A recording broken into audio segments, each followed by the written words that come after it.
Good morning students. आज हम अपना लाइफ प्रोसेस का जो कुछ टॉपिक रह गए हैं उसको इसके अंदर कंप्लीट करेंगे और आपका ये जो टॉपिक है लाइफ प्रोसेसेस ये कंप्लीट हो जाएगा। उसमें हमारे पास रहती थी कंपोजिशन ऑफ ब्लड क्या होती है, ये हमारे से छूट गया था तब, क्योंकि हमने सर्कुलेटरी सिस्टम तो पढ़ लिया था, ब्लड वेसल्स तो पढ़ ली थी, कंपोजिशन ऑफ ब्लड रह गया था। कंपोजिशन ऑफ ब्लड को अगर आप इस टेस्ट ट्यूब को देखिए, इसमें ब्लड कलेक्ट किया हुआ है। इसको देखने से हमें ये पता चलता है कि 45% जो हमारा ब्लड है, 45% ऑफ द ब्लड जो होगा उसमें हमारे पास आरबीसी, डब्ल्यूबीसी एंड प्लेटलेट्स होंगे, means erythrocyte, leukocytes and thrombocytes. RBC का दूसरा नाम इरेथ्रोसाइट्स है, वाइट ब्लड सेल्स का ल्यूकोसाइट है, साइट्स है, एंड प्लेटलेट्स का हम थ्रोम्बोसाइट्स भी इसको कहते हैं। अब क्या है, ये 45% जो हमारा ब्लड है, मान लो अगर हमारे पास 1 लीटर ब्लड है तो उसमें से 450 ml जो है उसमें वो क्या क्या होगा, वो ये चीज़ें होंगी, जिसमें आरबीसी आएगा, वाइट ब्लड सेल आएगा, प्लेटलेट्स आएंगी, ये सारी चीज़ें आएंगी और कुछ प्रोटीन्स भी आएंगी। दूसरी तरफ जो 50% जो ब्लड बच गया वो क्या है, प्लाज्मा। 55% मतलब 1 लीटर में से 550 ml जो चीज़ बच गई वो क्या है, प्लाज्मा होगी। Plasma is medium for transporting material in the blood. Plasma एक लिक्विड है। प्लाज्मा क्या है, मीडियम है, एक लिक्विड है, फ्लूइड है, जिसमें ये सारी चीज़ें रहती हैं, जिसमें आरबीसी भी रहता है, डब्ल्यूबीसी भी रहता है और प्लेटलेट्स भी रहते हैं। रेड कलर जो हमारे ब्लड का वो बिकॉज ऑफ आरबीसी। ये सारे ब्लड के सेल्स हैं। अब प्लाज्मा क्या है, प्लाज्मा अभी आपने बड़े दिनों से नाम टीवी में सुन रहे होंगे। कोविड-19 जो डिजीज आई हुई हैं उनसे बचने के लिए या उनको मात देने के लिए एक टेक्निक है जिसको प्लाज्मा थेरेपी कहते हैं।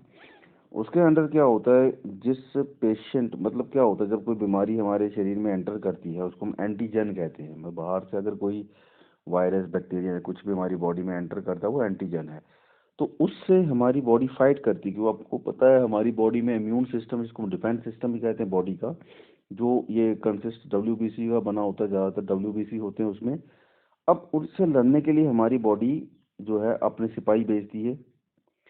अब डिपेंड करता है कि कौन से वाले दुश्मन को किस हथियार से मारा जाए। तो पहले तो वो आम तरीके से लड़ते रहते हैं उससे, जो नॉर्मल तरीके से, लेकिन अब पता नहीं चलता कि किससे इसको मारना है। तो बॉडी जब उसको थोड़ी देर के बाद, जब कुछ टाइम के बाद पता चल जाता है कि इसको मारने के लिए कौन सा वाला हथियार चाहिए, तो वो जो हथियार होता है उसको हम कहते हैं एंटीबॉडी। तो पर्टिकुलर डिजीज के लिए पर्टिकुलर एंटीबॉडी जो है वो हमारी बॉडी बनाती है। अब प्लाज्मा थेरेपी में क्या करते हैं, ये जो ब्लड है, जो पेशेंट रिकवर कर चुका है, क्योंकि उसकी बॉडी में एंटीबॉडीज बन चुकी थी तभी जाके वो रिकवर हुआ, उसकी बॉडी ने एंटीजेंस को मारा जाके, तो एंटीबॉडीज उसके ब्लड में अभी हैं बहुत सारी। तो क्या करते हैं, उसका ब्लड को निकाल के दूसरे बॉडी में ट्रांसफ्यूज करवाते हैं, क्योंकि अब इसके ब्लड में तो ऑलरेडी एंटीबॉडी बनी हुई है तो वो जल्दी अपना एक्शन करती है। बशर्ते अगर हम कहें कि भी वही वाला जिसको हमने चढ़ाया है वो क्यों ना, उसकी बॉडी में भी एंटीबॉडी तो बनते होंगे लेकिन उसको बनने में भी टाइम लगेगा। तो ये जो है, ये चीज़ क्या है, प्लाज्मा है। ये चीज़ होती है प्लाज्मा, इसमें ये सारी चीज़ें तैयारी होती हैं, प्रोटीन्स तैयारी हैं, साल्ट, शुगर, जितनी भी सब चीज़ें इसी में ब्लड में जो तैयार थी वो इसमें होती है। ब्लड के टाइप्स ऑफ सेल्स में सबसे पहला नाम आता है red blood cells, erythrocytes. Second नाम white blood cells, leukocytes, and third platelets, thrombocytes. सबके फंक्शन साथ साथ में बताए हुए हैं। Helps in carrying of oxygen and carbon dioxide, आपको बताया था ये काम करता है। आरबीसी ऑक्सीजन और कार्बन डाइऑक्साइड को लेकर जाता है, इसका रेड कलर होता है। रेड कलर किसकी वजह से होता है, आयरन की वजह से होता है, और एक आयरन 4 ऑक्सीजन और 4 कार्बन डाइऑक्साइड को ट्रांसपोर्टेशन में मदद करता है।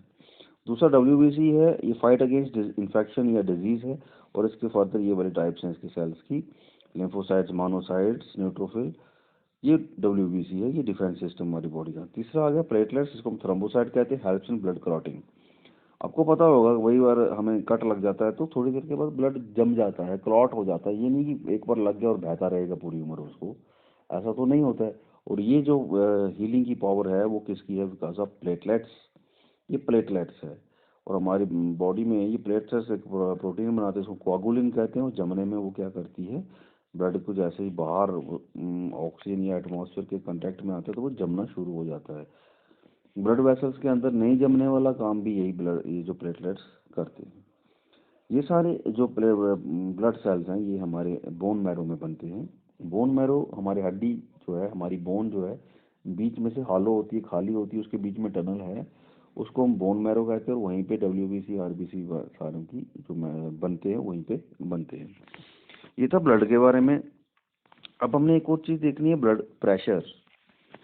प्रेशर तो आपको पता है, force upon per unit area, मतलब कितने प्रेशर है। हम अगर हमने घर में पंप पे लगाया हुआ है, हमने 1 हॉर्स पावर का लगाया है, 0.5 हॉर्स पावर का लगाया है, 2 हॉर्स पावर का लगाया है, तो हम कहते हैं भाई 2 हॉर्स पावर का प्रेशर ज़्यादा है, मीन्स वो ज़्यादा वाटर कैरी करता है कम समय में। हम उसको ये भी कह सकते हैं ज़्यादा काम करता है।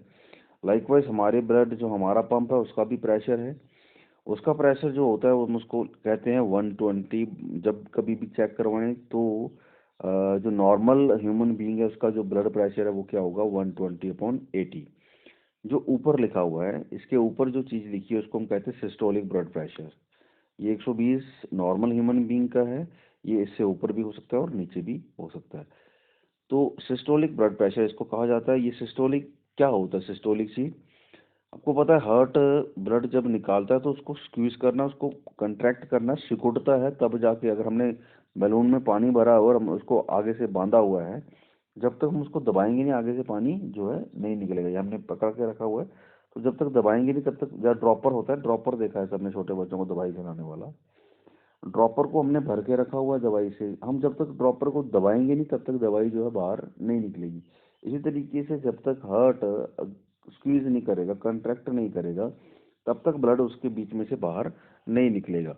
तो ऐसा प्रेशर जब वो कंट्रैक्ट करता है और ब्लड जो है आर्टरीज में जाता है, उस प्रेशर को हम क्या कहते हैं, systolic blood pressure. Pressure exerted when blood is ejected into the arteries, जब ब्लड आर्टरीज में इजेक्ट किया जाता है, आर्टरीज को तरफ भेजा जाता है।